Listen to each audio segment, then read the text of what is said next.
Hello, everyone. Hi, So I'm Larry. On the actual D12 thing, it's Lawrence Hay on there, but you could call me Larry. and I'm Kim Yep. Mankata, And we are both resident directors here at Kutztown University. So we're in the student affairs grouping of the members of our class. and we are currently in my office. As you can tell, all the beautiful decor with door decks and whatnot from the staff. Yeah. So we chose to go a different route with our blog. So essentially, what we're doing is we're just doing a live feed. Yeah, it's pretty much a vlog, video vlog, so we could kind of interact and talk to you about it, because what we've really come to learn through our practices in student affairs is incorporating technology in various ways, just for student engagement and interactive purposes too. Correct. So, you want to get started? Yeah. Okay. Alrighty. So, what we did in terms of a lesson plan, like I wrote in the post, you'll see later on. Yeah. We don't work with lesson plans. I have not done one. Larry does not have experience with that. However, the closest thing that we get to do to a lesson plan is preparing the students' have training schedule. Do you have anything to say? No, okay, sorry. So what we did was we took one full day and we created one full day of what our students' have training schedule would look like. Right. So with that, the itinerary is broken down through the length of the day, like what Kim had said, but also shows which positions are going to which session and what the particular session topic is. So you'll see in the breakdown of the itinerary that we have CAs, and then DRs, and then they'll say FYM. What that means, CAs is there are community assistants. The DRs are our desk receptionists, and our FYM are our first year mentors. Yes. And okay, so I will tell you what we did in terms of, the breakdown of our day. So for example, we have at 9 a.m., we have programming model, and that training session particularly falls under our program standard for CAS, for our CAS student affairs standards. Yep, they're kind of, for those of you who are education majors, they're very similar to the core curriculum content standards that many states have their particular breakdowns. So for us in student affairs, we use the CAS system. Yes. So like Larry said, in that training session, we essentially would be going over our programming model. And our programming model is used for our community assistance. And even within our programming model, that alone covers also diversity, because we talk about the different types of programs and how to create a welcoming and inclusive environment to all of our residents. Right. And going back to what Kim had said, the programs that are advised really do have a specific breakdown in terms of... Thank you. Oh, wait, there's more. We're filming. We're doing homework. Thank you. Oh, okay. You gotta look at that nail polish. Okay. We're sorry. This is our open door policy. Yeah. We're in my office, the door's open, so, our students, staff, residents come in and out of the office all the time. Yeah. So back to what I was saying. So our programming model is broken up into different category groups. So we have social programs. This semester we have the requirement that students go to an already pre-planned campus event or just do something amongst their floor to create that community with their residents, and also to attend Bears at Night programs, which are bigger co-sponsorship type programs across different departments on campus. And we also have them facilitate an active program, which is really more so an educational type program that hits one of the core content standards that the Housing and Residence Life Department has.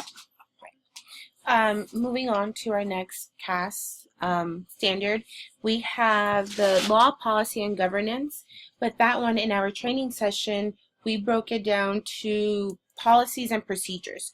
So that typically is one of the longer sessions, just because there's a lot of information to review. So we have our own policies in terms of the university and what student staff members can and cannot do while handling situations, working at the desk, how they interact with students.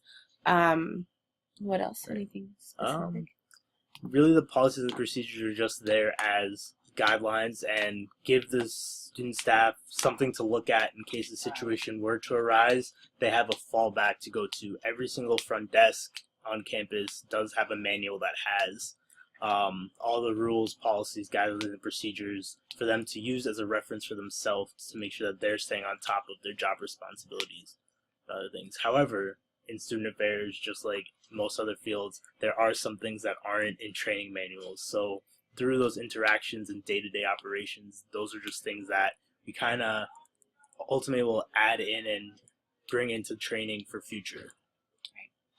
And then our next CAS standard is diversity, equity, and access. So for the training session day, that would be our behind closed doors session, or we like to call them BCDs.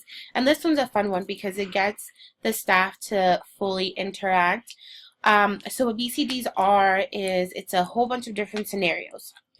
And they're meant for CAs and DRs for them to act out, and it gets acted out in a way that it's exaggerated, and it helps student staff if they're nervous about what they're going to encounter when they're on duty and they get a phone call saying, hey, I think I smell weed, or there's alcohol in room 205, like, can you go check it out? It prepares the students for how the situation may go. Right. The resident, And with that too, again, gives them that opportunity to take the policies and procedures that they sat through and put that into practice in real world, in a simulated but potentially real situation. Right. So like I was saying, like let's say someone got a phone call and it's about taking care of, it smells like weed in the building, or they smell alcohol. So they would know the step-by-step procedure, like Larry was saying. They would knock on the door, identify themselves, let them know that they're going to have to call the building director and public safety to come to campus.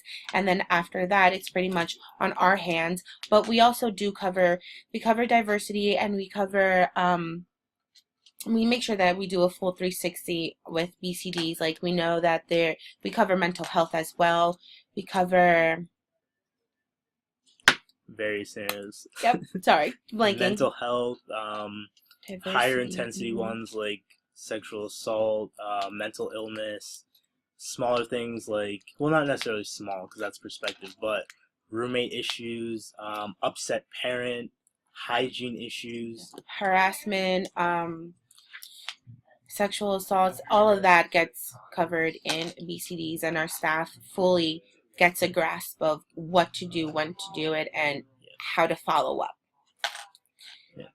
And I think that is it for our CAS standards with our training session. But overall, the goal of training is to have our student leaders be comfortable in their position and know that they have the confidence that we have in them for them to do the job, because essentially this is why they were hired. We know you have the means to do the position, but now we're giving you the tools to go ahead and do it. Yep. And then in terms of assessments, I'll speak to this. Okay. So with assessments, generally speaking, for the CA community assistants, when they do their programming, there is an eval component put at the end of their submission on the database where they track their programs, where they do self-evals for their types of programs.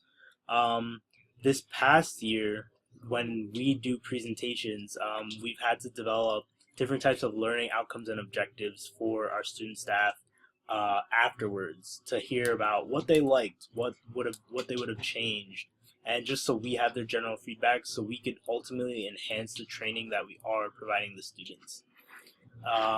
Utilizing another tool like K United, for example, if you were to create an event on it and have people swipe or enter in their information for attending, you could have sent straight to their email a submission form for them to fill out with whatever guided questions that you want based on how you were to format that form to get that data right there one time. I think that's it. Yeah, that's it. Well, this is... Wait, did you want to talk to... Sure. Yeah. You want them? Yeah. Okay. We'll go Well- get them. Well, okay. We're taking a trip. Okay. Where are you? I just want to talk about how training helps you with your position. Okay. Training helps us with our position by giving us tools on what policies that they want enforced more and the initiatives that the housing department wants us to push forward. So it gives us a lot of structure and backing on what we're supposed to do in our job. Training helps me do my job by providing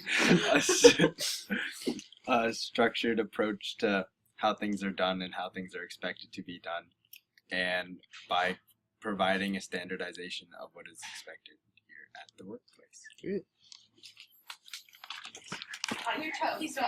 Please don't come to me. All right, so I'd say besides learning all the policies and procedures, it helps us communicate with everybody else on how to work toward, or help work on fixing some of the issues. So, yeah, I think it's big on the communication between the staff members. Same. And well, this is it. How do I turn this off? I really don't know. I literally thought you guys were talking to each other, and I was like, why are you acting so weird?